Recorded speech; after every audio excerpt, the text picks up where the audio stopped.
नमस्कार। जय श्री कृष्णा।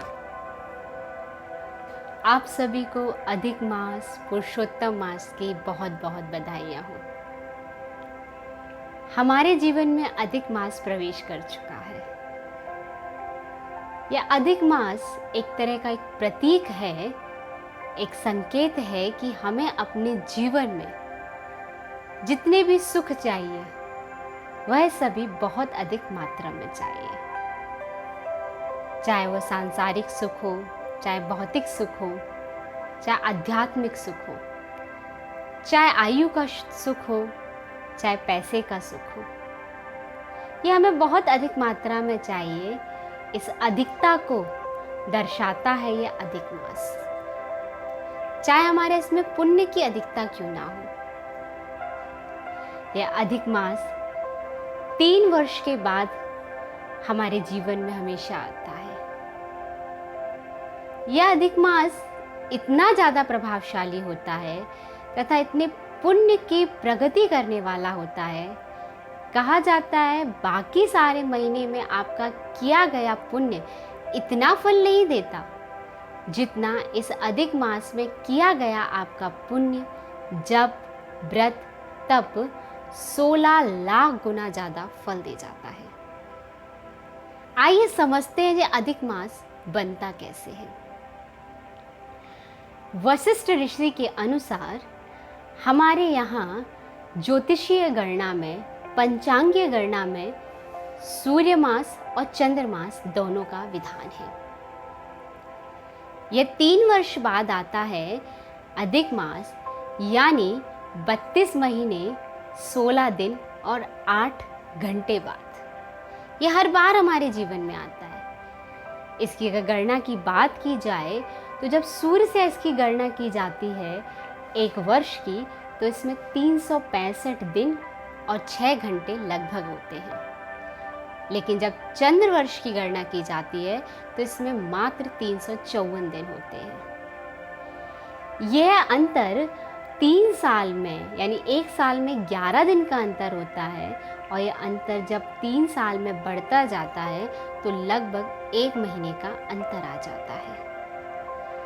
इस अंतर को खत्म करने के लिए तथा इसकी भिन्नता को समाप्त करने के लिए हमारे सामने एक मास का प्रागट्य होता है, जिस मास को अधिक मास की संज्ञा दी गई।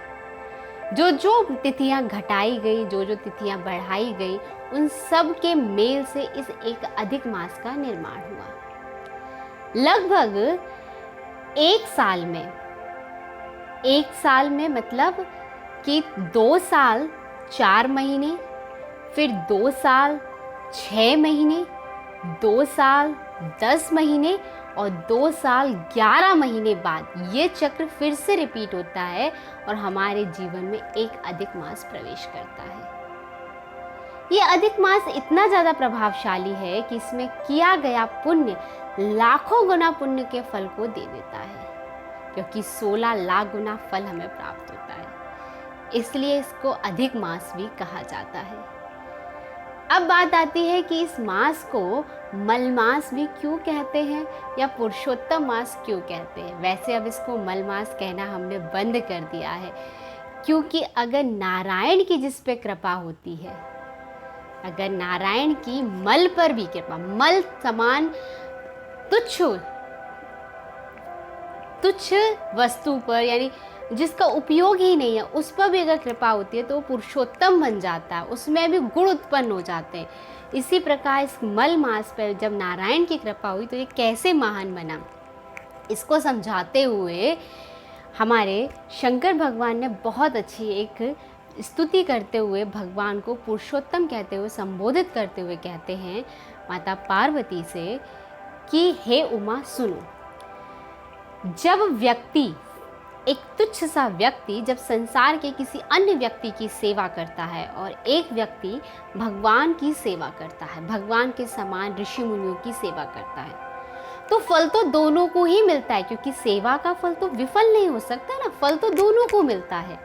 लेकिन उस फल की जो परिणाम होता है वो क्या होता है, जो फल मिलता है उसमें एक परिणाम ये आता है कि वो जो संसार की सेवा करता है, जो एक संसारी मनुष्यों की सेवा करता है, उसमें अपना खून पसीना सब लगाता है और तुच्छ सा परिणाम मिलता है। लेकिन जब वो भगवत भक्ति की करता है, जब वो भगवान की सेवा करता है, तो उसे चिंतामणि धाम मिलता है, उसे गौलोक मिलता है, उसे मुक्ति का धाम मिलता है। जैसे सभी अवतारों में भगवान श्री कृष्ण का अवतार सबसे उत्तम और पुरुषोत्तम माना जाता है, सबसे अधिक कल्याणकारी माना जाता है, इसी प्रकार सारे मासों में ये पुरुषोत्तम मास का महत्व सबसे अधिक माना जाता है, क्योंकि डायरेक्ट इस पर नारायण की कृपा है। इसके लिए एक कथा है कि इसको पुरुषोत्तम मास कैसे बनाया गया। ज्योतिषीय गणना के अनुसार हमारे जो सूर्य ग्रह हैं वह सभी ग्रहों के अधिष्ठाता हैं, राजा हैं। वो हर महीने अपना राशि परिवर्तन करते हैं, जिससे सूर्य राशि परिवर्तन या संक्रांति कहा जाता है, सूर्य की संक्रांति। जब वो राशि परिवर्तन करते हैं उसके अनुसार ही मुहूर्त का निर्माण होता है, शुभ मुहूर्त का निर्माण होता है। और जब मुहूर्त का निर्माण होता है, लेकिन जब अधिक मास आया या मल मास आया तो इसमें सूर्य अपनी राशि परिवर्तित नहीं करते। इसी कारण इस अधिक मास में कोई भी शुभ और नया काम प्रारंभ नहीं करते, क्योंकि कोई भी नवीन मुहूर्त के लिए शुभ समय नहीं आता है। कुछ भी शुभ कर्म, जैसे नया घर नहीं खरीदते, नई गाड़ी नहीं खरीदते, बच्चे का मुंडन नहीं करते, अपन कोई विवाह संस्कार नहीं करते, कुछ भी ऐसा नया प्रयोजन नहीं करते जिसमें प्रगति हो, क्योंकि सूर्य ने अपनी राशि परिवर्तन नहीं किया है। इस चीज़ को देखते हुए सभी देवताओं ने इस मास को त्याज्य कर दिया, छोड़ दिया था।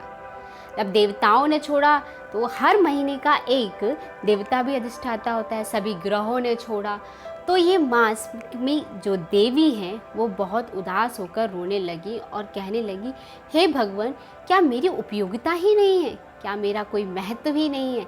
उनका रुदन सुनकर भगवान विष्णु स्वयं प्रकट हुए और उनको अपने साथ बैकुंठ लोक लेके गए, जहाँ गौलोक में भगवान श्री कृष्ण सभी गोपियों के साथ रास कर रहे थे। उन्होंने जब पुरुषोत्तम मास की देवी को देखा तो उनसे कहा, उनका सारा वृतांत सुना, तो उनको वृतांत सुनने के बाद उनसे कहा कि तुझे अब कोई प्राप्ति ही नहीं कर सकता, क्योंकि तेरे में अब इतना पुण्य समा जाएगा कि तेरे को प्राप्त करने के लिए अपने पुण्य को, व्यक्ति को बढ़ाना पड़ेगा।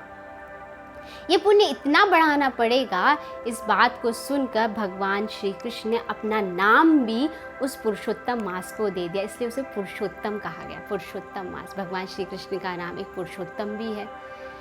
वो जैसे ही नाम मिला तो भगवान विष्णु के और भगवान श्री कृष्ण दोनों के गुण उसमें समा गए। उसमें किया गया पुण्य का फल हमें 16 लाख गुना ज़्यादा मिलने लगा। उसमें किया गया व्रत हमें अनंत कोटि पद को प्राप्त देने लगा। उसमें किए गए उपवास हमें मोक्ष की गति को प्राप्त कराने। उसमें किया गया विष्णु का जाप हमें भव चक्र से पार ले जाने की गति प्रदान कराने लगा। उसमें किया गया पाठ हमें संसार के बंधनों से मुक्त करने का मार्ग बताने लगा। इतने सारे आशीर्वाद प्राप्त कर वो पुरुषोत्तम मास तो अपने आप को धन्य धन्य समझने लगा और कह दिया उस पुरुषोत्तम मास से कि अब तेरे चरणों में सभी देवता प्रणाम करेंगे, और जब वो इतना तप और इतना बल इकट्ठा कर लेंगे तभी तेरा पुण्य उन तक प्राप्त होगा। तो साक्षात विष्णु के अवतार के समान फल देने वाली हो गई। ऐसा अवतार पाकर, ऐसा प्रसाद पाकर पुरुषोत्तम मास बहुत अधिक प्रसन्न हो गया, और इसीलिए इस मास में किया गया जितना भी पुण्य है वो हमें बहुत अधिक फल देता है। लेकिन हमारे सनातनीय धर्म में जो भी बात कही जाती है वो बहुत ही पारिभाषिक शब्दों में कही जाती है, सांकेतिक शब्दों में कही जाती है। हमारे इस अधिक मास को, पुरुषोत्तम मास को हम 3 नामों से जानते हैं। अधिक मास यानी अधिक क्या करने वाला, अधिक पुण्यों को कराने वाला। इसमें हम जितना पुण्य करेंगे उतनी हमारी अधिकता बढ़ेगी। हर किसी को अपनी अधिकता से क्या होता है, लगाव होता है। हर किसी को अपना वैभव चाहिए तो अधिक चाहिए, धन चाहिए तो अधिक चाहिए, मान चाहिए तो अधिक चाहिए, संपत्ति चाहिए तो जितनी भी अधिकता में प्रगति करनी है तो ये अधिक मास उसका प्रतीक है। दूसरा शब्द क्या आया, मल मास। अगर हम अपनी बुद्धि से, अपने हृदय से मलिनता को मिटाने का कर्म करेंगे तो ये मलमास कहलाया। और तीसरा नाम आया पुरुषोत्तम मास। अगर हम उत्तम पुरुष बनने का पुरुषार्थ करना चाहते हैं अपने जीवन में तो ये बहुत अच्छा स्वर्णिम समय दिया है ईश्वर ने हमें। इस पुरुषोत्तम मास में ये हर 3 साल बाद आता है और बहुत अच्छी बात है इस बार ये अश्विनी मास में आया है, क्योंकि इस मास में आने वाला ये पुरुषोत्तम मास आपके अंदर के पुरुषार्थ को बढ़ाने वाला बन जाता है, आपको सहयोग देगा। अभी सांसारिक परिस्थितियां भी ऐसी बन चुकी हैं कि आप एकांत का सहारा ले सकते हैं। अधिक जप करिए, अधिक उपवास करिए, अधिक व्रत कीजिए, कोई ना कोई नियम साधिए अपने जीवन में, जिससे आपको ये अधिक मास, पुरुषोत्तम मास आपके जीवन में भी कल्याण लेकर आए। अच्छा, आगे जानेंगे इस पुरुषोत्तम मास में ऐसा क्या प्रमुख किया जाए जिससे इसके महत्व को और बढ़ाया जाए। तब तक के लिए नमस्कार, जय श्री कृष्ण।